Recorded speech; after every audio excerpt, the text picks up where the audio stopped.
lo que llamamos universidad. Camaradas, ¿cómo están? Me da mucho gusto saludarles nuevamente. Ya estamos en Prolecult, el podcast artístico cultural más rojo de la red, y en su gustada sección Lo que callamos los marxistas. El día de hoy, que es el último, en el que estamos grabando el último programa del 2024, tenemos un documento muy importante escrito por Friedrich Engels, un documento bastante breve, pero importante para comprender la concepción materialista de la historia y el materialismo dialéctico. Y como el texto de Engels es bastante breve, lo que voy a hacer es una lectura, digamos, va a ser una especie de audiolibro, para que si la banda pues quiere consultar este documento de gran importancia de Engels, pues lo pueda hacer a través de nuestra página de Prolecult. Tengo dos portales, no sé, espero que se vea. Uno es el de marxistas.org, en español. Aquí dice que este trabajo de Engels fue escrito en 1876 y se publicó en la revista Die Neue Zeit en 1895-1896. Por su parte, este portal de internet que se llama spy-marx.net, vamos a dejar los enlaces en la descripción del video. Y viene un breve texto aquí sobre esta obra de Engels, El papel del trabajo en la transformación del mono del hombre. Dice que fue escrito en 1876 y es la síntesis de la propuesta filosófica expuesta por la teoría del materialismo dialéctico y la tesis evolucionista de Darwin, en la que Engels encontró los elementos científicos necesarios para apoyar sus conclusiones en torno a la evolución de la especie humana. El filósofo alemán muestra, a partir de un análisis dialéctico, que el trabajo como condición básica y fundamental de la vida misma y del desarrollo de la humanidad es el que ha inducido a la evolución, siendo pues el hombre fruto del mismo, y no es, como convencionalmente se considera el trabajo, un producto de la inteligencia. Entonces, bueno, pues vamos a leer este texto. También lo pueden encontrar en el tomo 3 de las obras escogidas de Marx y Engels, de la editorial Progreso de Moscú, de las páginas 66 a 69. Insisto, es un texto bastante breve. Aquí viene en 12 cuartillas, las cuales vamos a leer a continuación. Y bueno, el papel del trabajo en la transformación del mundo del hombre tiene una nota al pie de página que dice: el presente artículo fue ideado inicialmente como introducción a un trabajo más extenso denominado Tres formas fundamentales de esclavización, pero visto que el propósito no se cumplía, Engels acabó por dar a la introducción el título de El papel del trabajo en la transformación del mundo del hombre. Engels explica en ella el papel decisivo del trabajo, de la producción de instrumentos en la formación del tipo físico del hombre y la formación de la sociedad humana, mostrando que a partir de un antepasado parecido al mono, como resultado de un largo proceso histórico, se desarrolló un ser cualitativamente distinto al hombre. Lo más probable es que el artículo haya sido escrito en junio de 1876. Bueno, cabe aclarar, es el siglo XIX, cuando cuando Engels está hablando de hombre, se refiere al género o a la especie humana, ¿verdad? Bueno, pues entremos al texto. Dice lo siguiente: el trabajo es la fuente de toda riqueza, afirman los especialistas en economía política. Lo es, en efecto, a la par que la naturaleza, proveedora de los materiales que él convierte en riqueza. Permítanme hacer aquí un breve paréntesis. Justamente en la crítica al programa de Gotha, Marx comienza diciendo que el trabajo no es la fuente de toda la riqueza, y aquí Engels, por eso se hace, digamos, esta especie de crítica cuando dice que son los especialistas en economía política los que afirman eso, pero que lo es solamente a la par con la naturaleza, ¿vale? Bueno, un pequeño paréntesis. Continúo. Pero el trabajo es muchísimo más que eso. Es la condición básica y fundamental de toda la vida humana, y lo es en tal grado que hasta cierto punto debemos decir que el trabajo ha creado al propio hombre. Hace muchos centenares de miles de años, en una época aún no establecida definitivamente de aquel periodo del desarrollo de la Tierra que los geólogos denominan terciario, probablemente a finales de tal periodo vivía en algún lugar de la zona tropical, quizás en un extenso continente hoy desaparecido en las profundidades del Océano Índico. Bueno, hoy sabemos que era en África, ¿verdad? Y bueno, es Lucy, el primer homínido del que se tiene conocimiento. Bueno, existió una raza de monos antropomorfos extraordinariamente desarrollada. Darwin ha dado una descripción aproximada de estos antepasados nuestros. Estaban totalmente cubiertos de pelo, tenían barbas. No soy yo sí evolucioné. Les prometo que no soy ese ser, ese mono extraordinariamente desarrollado, aunque también estoy peludo y barbón. Bueno, tenían barba, orejas puntiagudas, vivían en los árboles y formaban manadas. Es de suponer que como consecuencia directa de su género de vida, por el que las manos al trepar tenían que desempeñar funciones distintas a las de los pies, estos monos se fueron acostumbrando a prescindir de ellas al caminar por el suelo y empezaron a adoptar una posición más erecta. Fue el paso decisivo para el tránsito del mono al hombre. Ahí estoy al revés, del mono al hombre. Bueno, no importa. Prosigo. Todos los monos antropomorfos que existen hoy día pueden permanecer en posición erecta y caminar apoyándose únicamente en sus pies. pero lo hacen en caso de extrema necesidad y además con suma torpeza. Caminan habitualmente en actitud semierecta y su marcha incluye el uso de las manos. La mayoría de estos monos apoyan en el suelo los nudillos, encogiendo las piernas y hacen avanzar el cuerpo entre sus largos brazos, como un cojo que camina con muletas. En general, aún hoy podemos observar entre los monos todas las formas de transición entre la marcha a cuatro patas y la marcha en posición erecta. Para ninguno de ellos, esta última ha pasado de ser un recurso circunstancial. Y puesto que la posición erecta había de ser para nuestros peludos antepasados primero una norma y luego una necesidad, de aquí se desprende que por aquel entonces las manos tenían que ejecutar funciones cada vez más variadas. Incluso entre los monos existe ya cierta división de funciones entre las manos y los pies. Cuando hemos señalado más arriba, durante la trepa, como hemos señalado más arriba, durante la trepa, las manos son utilizadas de distinta manera que los pies. Las manos sirven fundamentalmente para recoger y sostener los alimentos, como lo hacen ya algunos mamíferos inferiores con sus patas delanteras. Por ejemplo, los roedores, tengo entendido que los roedores toman con sus patas delanteras los alimentos.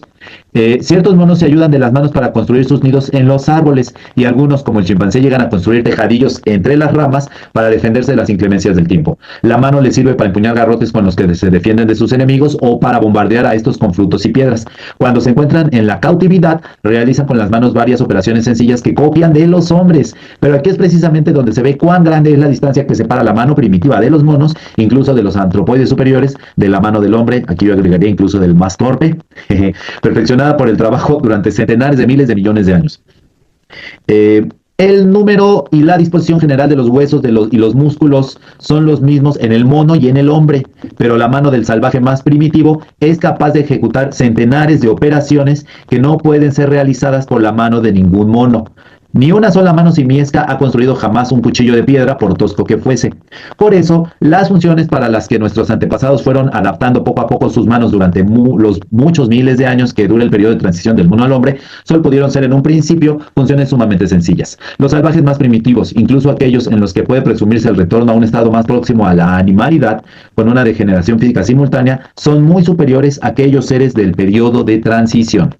Antes de que el primer trozo de sílex hubiese sido convertido en un cuchillo por la mano del hombre, debió haber pasado por un periodo de tiempo tan largo que, en comparación con él, el periodo histórico conocido por nosotros resulta insignificante. Es decir, son periodos larguísimos, históricos larguísimos, de miles y miles de años. Pero se había dado ya el paso decisivo. La mano era libre y podía adquirir ahora cada vez más destreza y habilidad, y esta mayor flexibilidad adquirida se transmitía por herencia y se acrecía de generación en generación.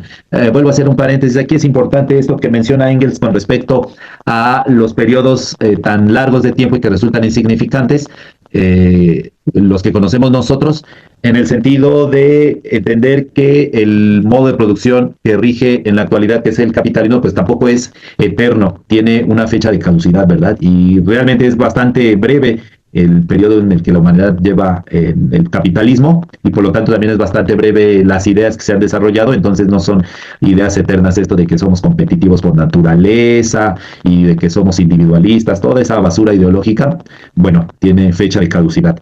Prosigo. Vemos pues que la mano no es solo el órgano de trabajo, es también producto de él, únicamente por el trabajo, por la adaptación a nuevas funciones, por la transmisión hereditaria del perfeccionamiento especial así adquirido por los músculos, los ligamentos y, en un periodo más largo, también por los huesos, y por la aplicación siempre renovada de estas habilidades heredadas a funciones nuevas y cada vez más complejas, ha sido como la mano del hombre ha alcanzado ese grado de perfección que la ha hecho capaz de dar vida, como por arte de magia, a los cuadros de Rafael, a las estatuas de Thorvaldsen, disculpe, no conozco a este escultor, a Rafael sí lo conozco, y a la música de Paganini. Bueno, evidentemente Engels era un hombre con una cultura vastísima, aquí lo está demostrando. Bueno, aprovecho para hacer un chistorín. Y tienen razón las camaradas feministas cuando se quejan de que algunos hombres no son capaces ni siquiera de encontrar el clítoris. Entonces, camaradas varones, somos el producto de miles de años de evolución. Por favor, demuéstrenlo, por favor, cuando están con sus parejas. Los camaradas heterosexuales que están con sus parejas mujeres, por favor, échenle ganitas. Bueno, prosigo. Pero la mano no era algo con existencia propia e independiente, era únicamente un miembro de un organismo entero y sumamente complejo. Y lo que beneficiaba a la mano beneficiaba también a todo el cuerpo servido por ella, y lo beneficiaba en dos aspectos. Primeramente, en virtud de la ley que Darwin llamó de la correlación de crecimientos. Según esta ley, ciertas formas de las distintas partes de los seres orgánicos siempre están ligadas a determinadas formas de otras partes, que aparentemente no tienen ninguna relación con las primeras. Así, todos los animales que poseen glóbulos rojos sin núcleo y cuyo occipital está articulado a la primera vértebra por medio de dos condillos, poseen, sin excepción alguna, glándulas mamarias para la alimentación de sus crías. Así también, la pezuña hendida de ciertos mamíferos va ligada por regla general a la presencia de un estómago multiocular adaptado a la rumia. Ahora bien, hago otra vez una pequeña pausa para quienes se estén preguntando, ¿verdad? Yo me lo pregunté y por eso recurrí a San Google. ¿Qué es el occipital? Porque aquí dice todos los animales que poseen glóbulos rojos sin núcleo y cuyo occipital es esta parte del cráneo, la parte de atrás de la cabeza, cuyo occipital está articulado con la primera vértebra por medio de dos cóndilos, por medio de dos cóndilos. Les decía, poseen glándulas mamarias y bueno, después da el ejemplo de las pezuñas hendidas en ciertos mamíferos que tienen un estómago multilocular, ¿de acuerdo? Adaptado a la rumia, es decir, como las vacas, ¿no? Me parece que las vacas son las que rumian, entre otros muchos animales.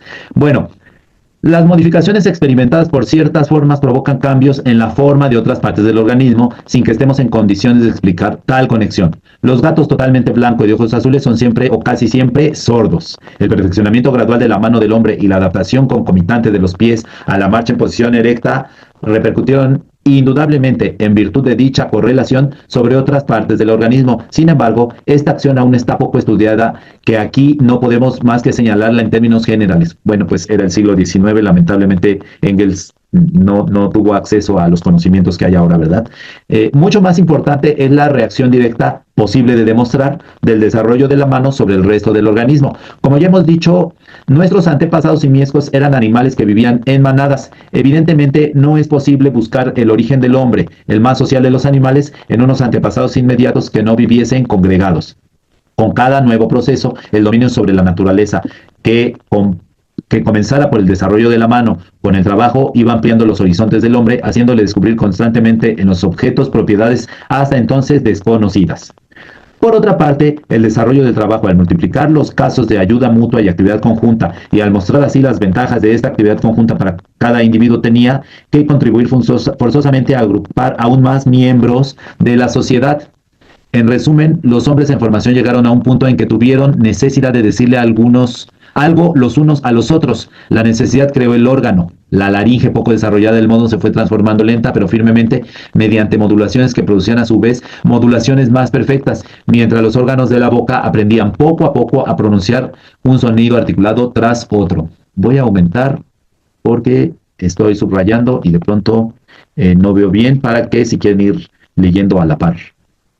Un poquito menos. Ahí está. Vamos con este texto, este párrafo es un poco más larguito. Permítanme. Ahí está. Y dice: la comparación con los animales nos muestra que esta explicación del origen del lenguaje a partir del trabajo y con el trabajo es la única acertada. Lo poco que los animales, incluso los más desarrollados, tienen que comunicarse los unos a los otros puede ser transmitido sin el concurso de la palabra articulada. Ojo, aquí se está adelantando a temas que desarrolló Saussure, por ejemplo, ¿no? No he leído dos palabras de Saussure, pero tiene que ver con estos temas. Y bueno, aquí Engels se nos está adelantando un buen... Ningún animal en estado salvaje se siente perjudicado por su incapacidad de hablar o de comprender el lenguaje humano, pero la situación cambia por completo cuando el animal ha sido domesticado por el hombre. El contacto con el hombre ha desarrollado en el perro y en el caballo un oído tan sensible al lenguaje articulado que estos animales pueden, dentro del marco de sus representaciones, llegar a comprender cualquier idioma. Además, pueden llegar a adquirir sentimientos desconocidos antes por ello, como son el apego al hombre, el sentimiento de gratitud, etc. Bueno, para los que dicen que a los marxistas no nos interesa la vida animal, la ecología, etcétera, ahí está claro que también nos preocupa y nos interesa, pero simple y sencillamente tenemos una perspectiva de lucha distinta, muy distinta. Si no se acaba con el capitalismo, los esfuerzos individuales en pro de la naturaleza o los esfuerzos aislados, pues no van a llegar a buen fin. Prosigo. Quien conozca bien estos animales difícilmente podrá escapar a la convicción de que en muchos casos esta incapacidad de hablar es experimentada ahora por ellos como un defecto. Desgraciadamente este defecto no tiene remedio, pues sus órganos vocales se hallan demasiado especializados en determinada dirección. Sin embargo, cuando existe un órgano apropiado, esta incapacidad puede ser superada dentro de ciertos límites. Los órganos bucales de subrayo. Los órganos bucales de las aves se distinguen en forma radical de los del hombre y sin embargo, las aves son los únicos animales que pueden aprender a hablar y el ave de voz más repulsiva, el loro, es la que mejor habla. Y no importa que se nos objete diciéndonos que el loro no entiende lo que dice. Claro está que él solo gusto de hablar y por sociabilidad con los hombres, el loro puede estar repitiendo horas y horas todo su vocabulario, pero dentro del marco de sus representaciones puede también llegar a comprender lo que dice. Enseñad a un loro a decir palabrotas de modo que llegue a tener una idea de su significación, una de las distracciones favoritas de los marineros que regresan de zonas cálidas, y veréis muy pronto cuánto lo irritáis. Y veréis muy pronto que en cuanto lo irritáis, hace uso de esas palabrotas con la misma corrección que cualquier verdulera de Berlín. Lo mismo ocurre con la petición de golosinas. Insisto, es un trabajo del siglo XIX, no por lo caduco del conocimiento que se está planteando, sino por ciertas palabras, como en este caso de las camaradas que se dedican a vender verdura. Bueno, es otro contexto, ¿verdad? Es otro contexto histórico, cultural, político, etcétera. Continúo. Primero el trabajo, luego y con él la palabra articulada. Fueron los dos estímulos principales bajo cuya influencia el cerebro del mono se fue transformando gradualmente en cerebro humano que, a pesar de toda similitud, lo supera considerablemente en tamaño y perfección. Y a medida que se desarrollaba el cerebro, desarrollábanse también sus instrumentos más inmediatos, los órganos, los sentidos. De la misma manera que el desarrollo gradual del lenguaje va necesariamente acompañado del correspondiente perfeccionamiento del órgano del oído, así también el desarrollo general del cerebro va ligado al perfeccionamiento de todos los órganos de los sentidos.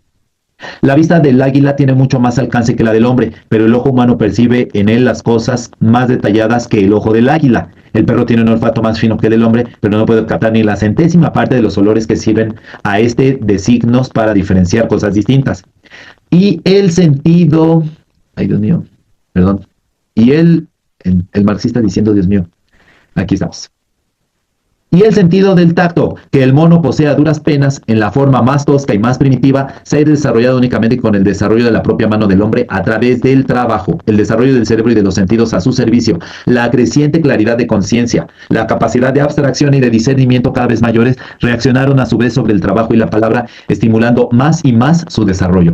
Cuando el hombre se separa definitivamente del mono, este desarrollo no cesa ni mucho menos, sino que continúa en distinto grado y en distintas direcciones entre los distintos pueblos y en las diferentes épocas, interrumpido incluso a veces por regresiones de carácter local o temporal, pero avanzando en su conjunto a grandes pasos, considerablemente impulsado y a la vez orientado en un sentido más preciso por el nuevo elemento que surge con la aparición del hombre acabado, la sociedad. Bueno, seguimos aquí. Algo quería comentarles al respecto. Sí, con respecto al pensamiento abstracto del que aquí habla Engels, en los Grundrisse de 1854, me parece que son, que escribe Marx, le manda los manuscritos a Engels, y Engels le dice que le cuesta mucho trabajo comprender porque ha perdido un poco la práctica en el razonamiento o en el pensamiento abstracto, ¿verdad? Estos textos, los Grundrisse, son unos de los textos más complejos, más densos de Marx por el grado de abstracción con el que lo maneja, además de que eran textos que escribió para él mismo y para Engels, para explicarse ellos mismos la teoría del materialismo histórico y del materialismo dialéctico que estaban desarrollando. Pero bueno, lo traigo a cuento con respecto a lo que dice que la capacidad que tenemos de pensamiento abstracto, el cerebro humano, ¿no? Prosigo. Seguramente hubieron de pasar centenares de miles de años que en la historia de la Tierra tienen menos importancia que un segundo en la vida del hombre. Y voy a la tercera nota al pie. Sir William Thomson, autoridad de primer orden en la materia, calculó que ha debido transcurrir poco más de 100 millones de años desde el momento en que la Tierra se enfrió lo suficiente para que en ella pudieran vivir las plantas y los animales. Bueno, seguramente hubieron de pasar centenares de miles de años antes que en la historia de la Tierra... Perdonen, seguramente hubieran de pasar centenares de miles de años, que en la historia de la Tierra tienen menos importancia que un segundo en la vida de un hombre, antes que la sociedad humana surgiese de aquellas manadas de monos que trepaban por los árboles, pero al fin y al cabo surgió.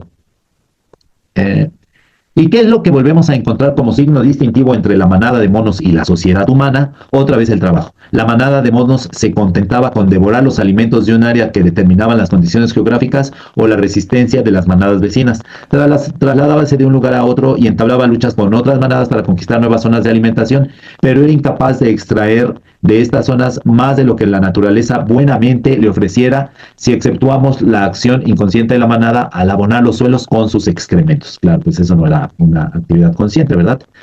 Eh, y bueno, me permito hacer otro chistecín, ¿verdad? Con respecto a la evolución, compas que se andan orinando en la calle, ¿verdad? Cuando agarran la jarra, evolucionen, por favor, evolucionen. Miles de años de evolución tirados a la basura, ¿verdad? Bueno, prosigo.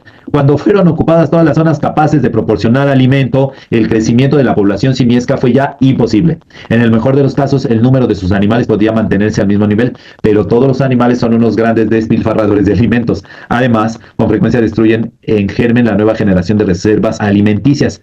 A diferencia del cazador, el lobo no respeta a la cabra montés que habría de proporcionarle cabritos al año siguiente. Las cabras de Grecia que devoran los jóvenes arbustos antes de que puedan desarrollarse han dejado desnudas todas las montañas del país. Bueno, debo de decir, no estoy muy seguro, ojalá algún biólogo vea este video, alguna bióloga, y yo creo que sí, alguna bióloga va a ver este video y que nos pudiese actualizar con respecto a alguna de la información que vierte Engels, que insisto, para el siglo XIX demuestra un conocimiento muy desarrollado de estos temas que muy poca gente tenía. Prosigo. Esta explotación rapaz, y lo pone entrecomillado, llevada a cabo por los animales, desempeñan un gran papel en la transformación gradual de las especies al obligarlas a adaptarse a unos alimentos que no son los habituales para ellas, con lo que cambia la composición química de su sangre y se modifica poco a poco toda la constitución física del animal. Las especies ya plasmadas desaparecen. No cabe duda que esta explotación rapaz contribuyó en alto grado a la humanización de nuestros antepasados, pues amplió el número de plantas y las partes de estas utilizadas en la alimentación por aquella raza de monos que superaba con ventaja a todas las demás en inteligencia y en capacidad de adaptación. En una palabra, la alimentación cada vez más variada aportaba al organismo nuevas y nuevas sustancias con las que fueron creadas las condiciones químicas para la transformación de estos monos en seres humanos. Pero todo esto no era trabajo en el verdadero sentido de la palabra. El trabajo comienza con la elaboración de instrumentos. Ojo, el trabajo comienza con la elaboración de instrumentos. ¿Y qué son los instrumentos más antiguos? Si juzgamos por los restos que nos han llegado del hombre prehistórico, por el género de vida de los pueblos más antiguos que registra la historia, así como por el de los salvajes actuales más primitivos, son instrumentos de caza y de pesca, los primeros utilizados también como armas. Pero la caza y la pesca suponen el tránsito de la alimentación exclusivamente vegetal a la alimentación mixta, lo que significa un nuevo paso de suma importancia en la transformación del mono en hombre. El consumo de carne ofreció al organismo, en forma casi acabada, los ingredientes más esenciales para su metabolismo. Con ello acortó el proceso de la digestión y otros procesos de vida vegetativa del organismo, es decir, los procesos análogos a los de la vida de los vegetales, ahorrando así tiempos, materiales y estímulos para que pudiera manifestarse activamente la vida propiamente animal. Y cuanto más se alejaba el hombre en formación del reino vegetal, más se elevaba sobre los animales. Aquí, pues bueno, evidentemente fue fundamental el consumo de carne en el proceso evolutivo, lo cual también me lleva a preguntarme, ya es una opinión muy personal, ¿no? Pero si en un momento histórico, ¿no? Y contrario a lo que muchos pensamientos de carácter conservador, esta gente que dice que no modifiquen el lenguaje, que la Real Academia de la Lengua y que hablan peor, ¿no? Que los que usamos lenguaje inclusivo, y que también dicen, no, es que no podemos dejar de comer carne porque gracias a la carne nos desarrollamos. Sí, efectivamente, en un periodo de la historia la carne jugó un papel fundamental. Yo simplemente lo que me pregunto es que si estamos en un proceso evolutivo, pues tal vez pueda llegar un momento en que conscientemente el ser humano, en una sociedad postcapitalista, evidentemente, tal vez se pueda plantear lo que plantean muchos grupos veganos, ¿no? De dejar de utilizar a los animales para alimentarnos. Tal vez podamos desarrollar formas de consumo de alimento para obtener esa proteína sin sacrificar la vida de los animales. Pero lo que siempre vamos a insistir las y los comunistas es que eso no es posible concretarlo en una sociedad capitalista. Por supuesto que también nos interesa y nos mueve, pero primero hay que acabar con el modo de producción capitalista. Bueno, esa es una opinión muy personal, ¿verdad? Recientemente he tenido mucha cercanía con el veganismo y me he puesto a reflexionar al respecto. Prosigo. De la misma manera que el hábito a la alimentación mixta convirtió al gato y al perro salvaje en servidores del hombre, así también el hábito a combinar la carne con la dieta vegetal contribuyó poderosamente a dar fuerza física e independencia al hombre en formación. Pero donde más se manifestó la influencia de la dieta cárnea fue en el cerebro, que recibió así en mucha mayor cantidad que antes las sustancias necesarias para su alimentación y desarrollo, con lo que su perfeccionamiento fue haciéndose mayor y más rápido de generación en generación. Debemos reconocer, y perdonen los señores vegetarianos, este debate no es nuevo, este debate no es nada nuevo. Vean cómo Engels, Marx, Lenin, Stalin son más vigentes que muchas teorías posmodernas mamarrachas que de pronto se ponen de moda, sobre todo en la academia. Prosigo. Y perdonen los señores vegetarianos, que no ha sido sin el consumo de la carne como el hombre ha llegado a ser el hombre, y el hecho de que en una u otra época de la historia de todos los pueblos conocidos, el empleo de la carne en la alimentación haya llevado al canibalismo. Aún en el siglo X, de los antepasados de los berlineses, los belatavos o bilces solían devorar a sus progenitores. Es una cuestión que no tiene hoy para nosotros la menor importancia. Ok, insisto, ahí está el tema, ¿no? Sobre el consumo de la carne. Bueno, aquí se le olvidó a Engels mencionar evidentemente a los mexicas, o tal vez no tenía todavía conocimiento sobre las prácticas antropófagas, sí, ¿verdad? De los mexicas. Prosigo. El consumo de carne en la alimentación significó dos nuevos avances de importancia decisiva: el uso del fuego y la domesticación de los animales. El primero redujo aún más el proceso de la digestión, que ya permitía llevar a la boca comida, como si dijéramos medio digerida, claro, y el segundo multiplicó las reservas de carne, pues ahora, a la par con la caza, proporcionaba una nueva fuente para obtenerla en forma más regular. La domesticación de los animales también proporcionó, con la leche y sus derivados, un nuevo alimento, que en cuanto a composición era por lo menos del mismo valor que la carne. Así pues, estos dos adelantos se convirtieron directamente para el hombre en nuevos medios de emancipación. No podemos detenernos aquí a examinar en detalle sus consecuencias indirectas, a pesar de toda la importancia que hayan podido tener para el desarrollo del hombre y de la sociedad, pues tal examen nos apartaría demasiado de nuestro tema. Muy bien. El hombre, que había aprendido a comer todo lo comestible, aprendió también de la misma manera a vivir en cualquier clima. Se extendió por toda la superficie habitable de la Tierra, siendo el único animal capaz de hacerlo por iniciativa propia. Los demás animales que se han adaptado a todos los climas, los animales domésticos y los insectos parásitos, no lo lograron por sí solos, sino únicamente siguiendo al hombre. Y el paso del clima uniformemente cálido de la patria original a zonas más frías, donde el año se dividía en verano e invierno, creó nuevas necesidades al obligar al hombre a buscar habitación y a cubrir su cuerpo para protegerse del frío y de la humedad. Así surgieron nuevas esferas de trabajo y con ellas nuevas actividades que fueron aportando más y más al hombre de los animales. Lo sigo acá. Gracias a la cooperación de la mano, de los órganos del lenguaje y del cerebro, no solo en cada individuo, sino también en la sociedad, los hombres fueron aprendiendo a ejecutar operaciones cada vez más complicadas, a plantearse y alcanzarse objetivos cada vez más elevados. El trabajo mismo se diversificaba y perfeccionaba de generación en generación, extendiéndose a nuevas actividades. A la caza y a la ganadería vino a sumarse la agricultura, y más tarde el hilado y el tejido, el trabajo de los metales, la alfarería, la navegación. Al lado del comercio y de los oficios aparecieron finalmente las artes. Ahí llegamos, lo mejor de la humanidad. No es cierto. Las artes y las ciencias.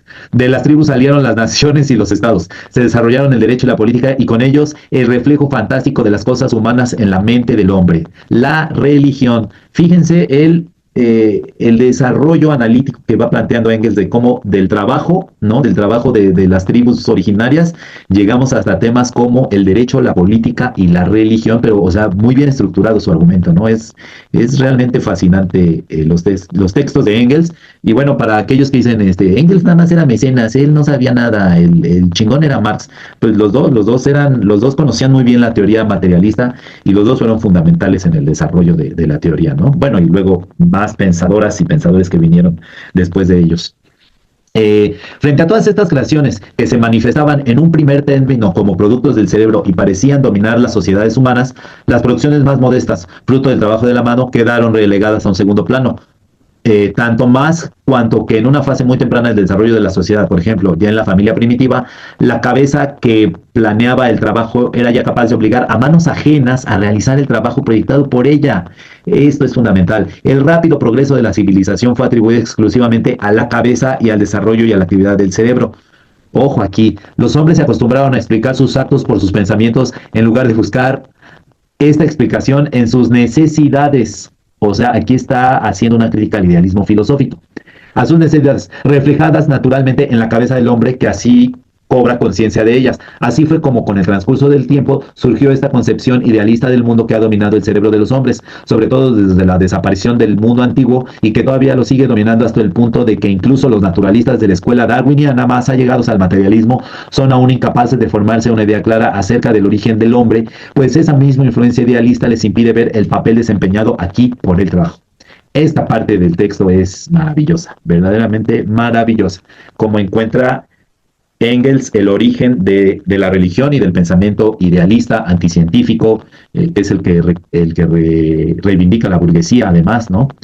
Que es un pensamiento reaccionario en muchos casos. Prosigo. Bueno, reaccionario y evidentemente contrarrevolucionario porque se opone al pensamiento materialista dialéctico.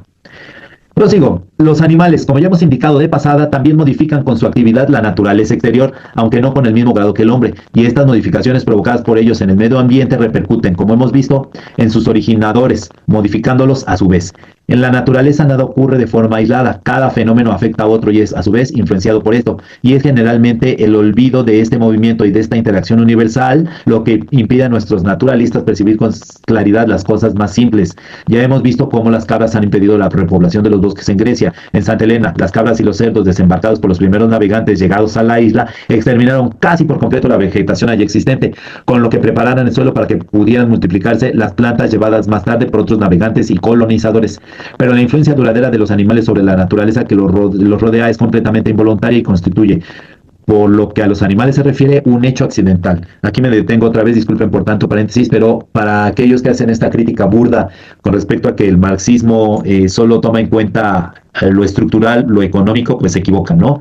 El mismo criterio que aplica aquí Engels con respecto a que todos los fenómenos de la naturaleza están interconectados y que unos afectan a otros, también aplica para el análisis de la realidad estructural. La estructura y la superestructura, evidentemente la base es material, es la economía, pero no quiere decir que no haya interacciones entre estructura y superestructura. Por supuesto que sí, lo está diciendo Engels. Lo que pasa es que, bueno, se hacen críticas a Marx sin haberlo leído, ¿verdad?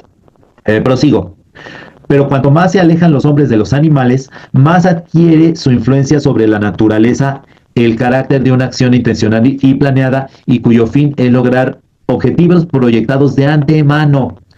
De antemano, objetivos planeados, intencionales. Pero digo, los animales destrozan la vegetación del lugar sin darse cuenta de lo que hacen. Los hombres, en cambio, cuando destruyen la vegetación, lo hacen con el fin de utilizar la superficie que queda libre para sembrar cereales, plantar árboles o cultivar la vid, conscientes de que la cosecha que obtengan superará varias veces lo sembrado por ellos. Ay, no puede ser. Me perdí. Aquí estoy. Perdonen. Prosigo. El hombre traslada de un país a otro plantas útiles y animales domésticos, modificando así la flora y la fauna de continentes enteros. Más aún, las plantas y los animales cultivados aquellas y más aún las plantas y los animales cultivadas aquellas y criados estos en condiciones artificiales sufren tales modificaciones bajo la influencia de la mano del hombre que se vuelven irreconocibles. Hasta hoy día no han sido hallados aún los antepasados silvestres de nuestros cultivos cerealistas. Aún no ha sido resuelta la cuestión de saber cuál es el animal que ha dado origen a nuestros perros actuales, tan distintos unos de otros, o a las actuales razas de caballos también tan numerosas. Por lo demás, de suyo se comprende que no tenemos la intención de negar a los animales la facultad de actuar en forma planificada o de un modo predeterminado. Por el contrario, la acción planificada existe en germen donde quiera que el protoplasma, la alubinia viva, existe y reaccione, es decir, realiza determinados movimientos, aunque sean los más simples, en respuesta a determinados estímulos del exterior. Esta reacción se produce, no digamos ya en la célula nerviosa, sino incluso cuando aún no hay célula de ninguna clase. El acto mediante el cual las plantas insectívoras se apoderan de su presa aparece también, hasta cierto punto, como un acto planeado, aunque se realice de un modo totalmente inconsciente. Bueno, déjenme hacer otro paréntesis. En Urtarte tenemos círculos de estudio. Quienes estén interesados en participar en estos círculos de estudio abierto a todo el público interesado, mándenos un mensajito, déjenos un comentario y por supuesto que los integramos a nuestros círculos de estudio. Pero estábamos viendo un texto de Lenin, el qué hacer, y cómo, bueno, en general, la teoría leninista sobre la organización y la planificación de la revolución. Es decir, la revolución no se hace, la revolución se planifica, se organiza. Debe de existir una intencionalidad y planificar y sistematizar esa intencionalidad revolucionaria para que llegue a buen término. Entonces, me parece que se relaciona mucho con todo esto que está diciendo Engels. Prosigo. La facultad de realizar estos actos conscientes y premeditados se desarrolla en los animales en correspondencia con el desarrollo del sistema nervioso y adquiere ya en los mamíferos un nivel bastante elevado. Durante la caza inglesa de la zorra puede observarse siempre la infalibilidad con que la zorra utiliza su perfecto conocimiento del lugar para ocultarse a sus perseguidores y lo bien que conoce y sabe aprovechar todas las ventajas del terreno para despistarlos. Entre nuestros animales domésticos que han llegado a un grado más alto de desarrollo gracias a su convivencia con el hombre, pueden observarse a diario actos de astucia equiparables a los de los niños, pues lo mismo que el desarrollo del embrión humano en el claustro materno es una repetición abreviada de toda la historia del desarrollo físico seguido a través de millones de años por nuestros antepasados en el reino animal, a partir del gusano, así también el desarrollo mental del niño representa una repetición aún más abreviada del desarrollo intelectual de esos mismos antepasados, en todo caso los de los menos remotos, pero en un solo acto planificado de ningún animal ha podido imprimir en la naturaleza el sello de voluntad, de su voluntad. Solo el hombre ha podido hacerlo. Resumiendo, lo único que pueden hacer los animales es utilizar la naturaleza exterior y modificarla por el mero hecho de su presencia en ella. El hombre, en cambio, modifica la naturaleza y obliga así a servirle, la domina. Y esta es, en última instancia, la diferencia esencial que existe entre el hombre y los demás animales. Diferencia que, una vez más, viene a ser efecto del trabajo. Bueno, no nos olvidemos aquí, lo fundamental es resaltar el papel del trabajo. Insisto, ojalá voy a asesorarme con personas que se dedican a la biología, a la veterinaria, para ver qué tan actual es esto que plantea Engels sobre si los animales pueden o no modificar la naturaleza. Bueno, no lo está negando, pero a lo mejor ya hay estudios en que sí hay una modificación mucho más profunda de lo que se creía en el siglo XIX. Pero bueno, la base del texto me parece maravillosa y nos permite entender muchas cosas hoy en pleno siglo XXI. Prosigo. Sin embargo, no nos dejemos llevar del entusiasmo ante nuestras victorias sobre la naturaleza. Ojo aquí, para los que dicen que a los marxistas no nos interesa la naturaleza y que critican a la Unión Soviética porque industrializó y no se preocupó de la Pachamama y todas estas cosas, las victorias de la naturaleza. La naturaleza toma su venganza cuando estamos diciendo que el hombre domina la naturaleza. Y aquí también hago otro paréntesis para no meter al pensamiento marxista en el mismo balde de pensamiento de muchos filósofos modernos que reivindicaban el dominio del hombre sobre la naturaleza como un rasgo de la modernidad, ¿no? Del cual la modernidad justifica muchas de las prácticas predatorias que el capitalismo tiene sobre la naturaleza. Aquí Engels lo está diciendo, si el hombre no domina la naturaleza toma su venganza. Bien, es verdad que las primeras consecuencias de esas victorias son las previstas por nosotros, pero en un segundo y en un tercer lugar aparecen unas consecuencias muy distintas, totalmente imprevistas y que a menudo anulan a las primeras. Ojo, los negacionistas del cambio climático, Los hombres que en Mesopotamia, Grecia, Asia Menor y otras regiones talaban los bosques para obtener tierra de labor, ni siquiera podían imaginarse que al eliminar con los bosques los centros de acumulación y reserva de humedad, estaban sentando las bases de la actual aridez de estas tierras.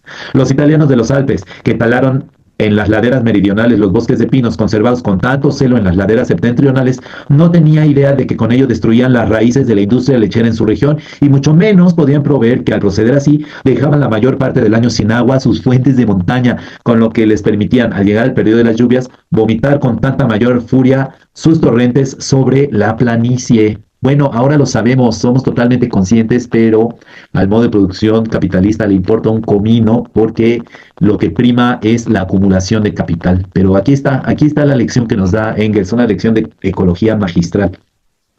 Los que difundieron el cultivo de la patata en Europa no sabían que con este tubérculo farináceo difundían a la vez la escrofulosis. Así, a cada paso, los hechos nos recuerdan que nuestro dominio sobre la naturaleza no se parece en nada al dominio de un conquistador sobre el pueblo conquistado, que no es el dominio de alguien situado fuera de la naturaleza, sino que nosotros, por nuestra carne, nuestra sangre y nuestro cerebro, pertenecemos a la naturaleza, nos encontramos en su seno y todo nuestro dominio sobre ella consiste en que, a diferencia de los demás seres, somos capaces de conocer sus leyes y de aplicarlas adecuadamente. Ahí está a los pachamamosos que les choca el marxismo, para que no estén hablando sin fundamentos. Bueno, prosigo. En efecto, cada día aprendemos a comprender mejor las leyes de la naturaleza y a conocer tanto los efectos inmediatos como las consecuencias remotas de nuestra intromisión en el curso natural de su desarrollo. Sobre todo después de los grandes progresos logrados en este siglo por las ciencias naturales, nos hallamos en condiciones de prever y, por tanto, controlar cada vez mejor las remotas consecuencias naturales de nuestros actos en la producción, por lo menos de los más corrientes. Y cuanto más sea esto una realidad, más sentirán y comprenderán los hombres su unidad con la naturaleza y más inconcebible será esa idea absurda y antinatural de la antítesis entre entre el espíritu y la materia, entre el hombre y la naturaleza, entre alma y cuerpo, idea que empieza a difundirse por Europa a raíz de la decadencia de la antigüedad clásica y que adquiere su máximo desenvolvimiento en el cristianismo. Ahí está. Para los que dicen que el marxismo no se sale de esa lógica del pensamiento moderno ilustrado, ahí están críticas a la modernidad, antes que Habermas, antes que todos estos pensadores del siglo XX, ahí está, en un textito de 12 páginas, sin tanto rollo como Adorno y Horkheimer, me equivoqué, no quería decir Habermas, quería decir Horkheimer y Adorno, ¿no? Con este ladrillo de dialéctica de la ilustración, en 12 paginitas con un discurso mucho más claro, está planteando Engels esta situación de la modernidad. Prosigo. Pero si han sido precisos miles de años para que el hombre aprendiera en cierto grado a prever las remotas consecuencias naturales de sus actos dirigidos a la producción, mucho más le costó aprender a calcular las remotas consecuencias sociales de estos mismos actos.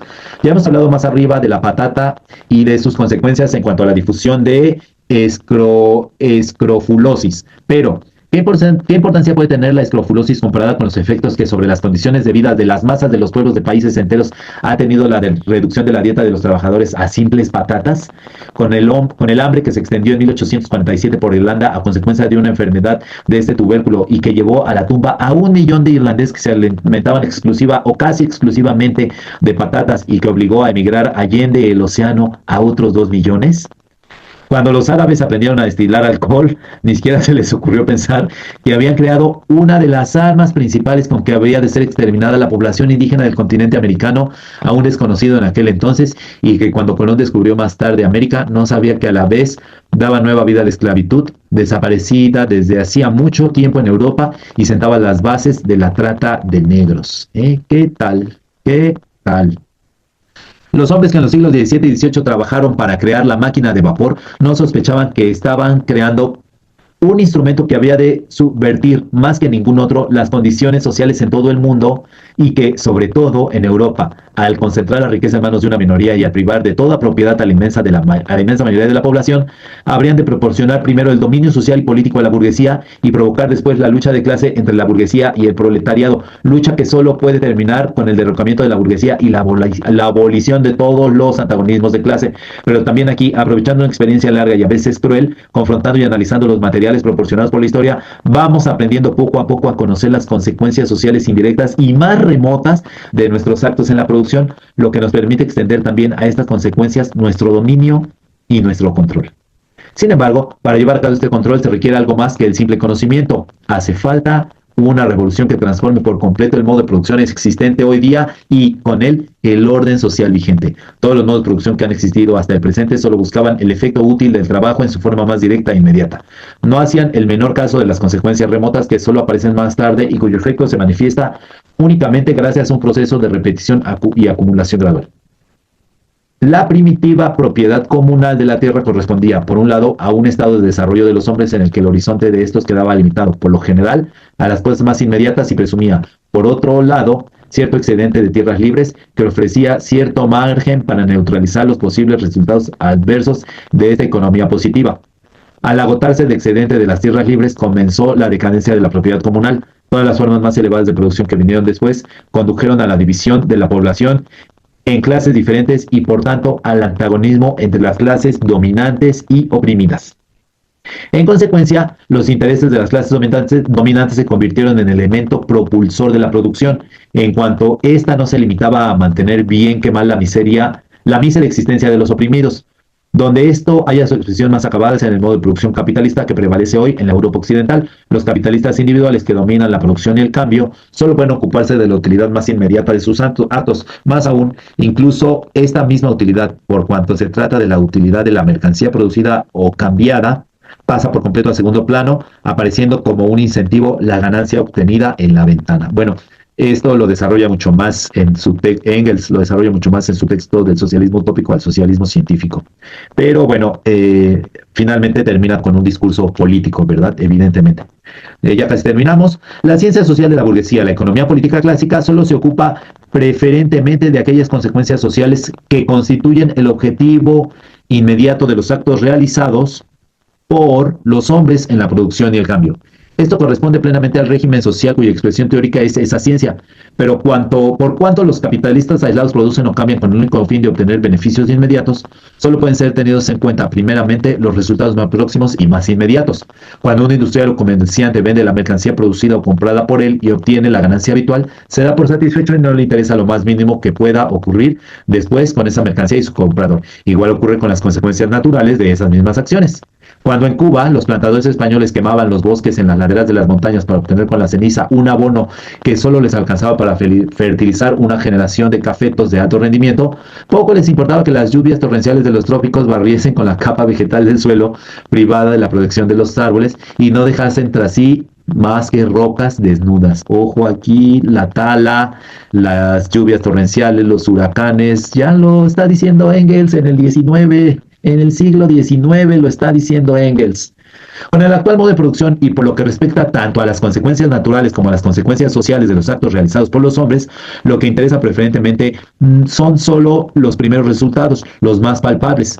Y luego hasta se manifiesta extrañeza de que las consecuencias remotas de las acciones que perseguían esos fines resulten ser muy distintas y en la mayoría de los casos hasta diametralmente opuestas, de que la armonía entre la oferta y la demanda se convierta en su antípoda, como lo demuestra el curso de cada uno de estos ciclos industriales de 10 años, y cómo han podido convencerse de ello los que con el crack, aquí está el crack, trátase de la crisis económica mundial de 1873. En Alemania, la crisis comenzó con una grandiosa bancarrota en mayo de 1873, preludio de la crisis que duró hasta finales de los años 70. Y bueno, esto que se sigue presentando de forma cíclica y nunca se van a dejar de presentar estas crisis cíclicas del capitalismo que son superadas gracias al sudor, a la sangre, a la vida, a la salud, a la fuerza del proletariado. Los empresarios, los capitalistas no hacen más que agudizar las formas de explotación en los tiempos de crisis para salir adelante. Bien, entonces, el crack ha vivido Alemania en un pequeño preludio, de que la propiedad privada basada en el trabajo de uno mismo se convertirá necesariamente al desarrollarse en la disposición de los trabajadores de toda propiedad, mientras toda la riqueza se concentra más y más en manos de los que no trabajan. Y bueno, pues es un texto inconcluso de Engels, pero me encanta cómo hace esta analogía muy bien construida, muy bien argumentada, entre cómo el trabajo afecta a la naturaleza, el trabajo del ser humano, que a su vez permite desarrollarnos como homínidos, como Homo sapiens, afecta a la naturaleza, afecta a nuestra propia naturaleza, y eso trae consecuencias. Bueno, eso lo traslada al modo de producción capitalista, diciendo que así como se alteran los ciclos de producción cuando hay una relación directa de la persona que trabaja con su medio de producción, esto desaparece con el capitalismo. Lo explica mejor Marx en la acumulación originaria en el capital, cómo se despoja al productor de los medios de producción, y es uno de los rasgos fundamentales del capitalismo. Esto también trae evidentemente consecuencias desde una visión dialéctica, y bueno, esa consecuencia consideramos las y los marxistas-leninistas, que es la revolución proletaria, sin duda alguna. Bueno, pues espero que no haya sido muy pesado escuchar la lectura de este trabajo de Engels. Insisto, me parece maravilloso, léanlo, acérquense a la obra de Engels, es fundamental para comprender el materialismo histórico, es fundamental en el marxismo, no es un simple mecenas de Marx, no es un simple escribano de Marx, aportó, escribió, contribuyó al desarrollo de todas estas ideas.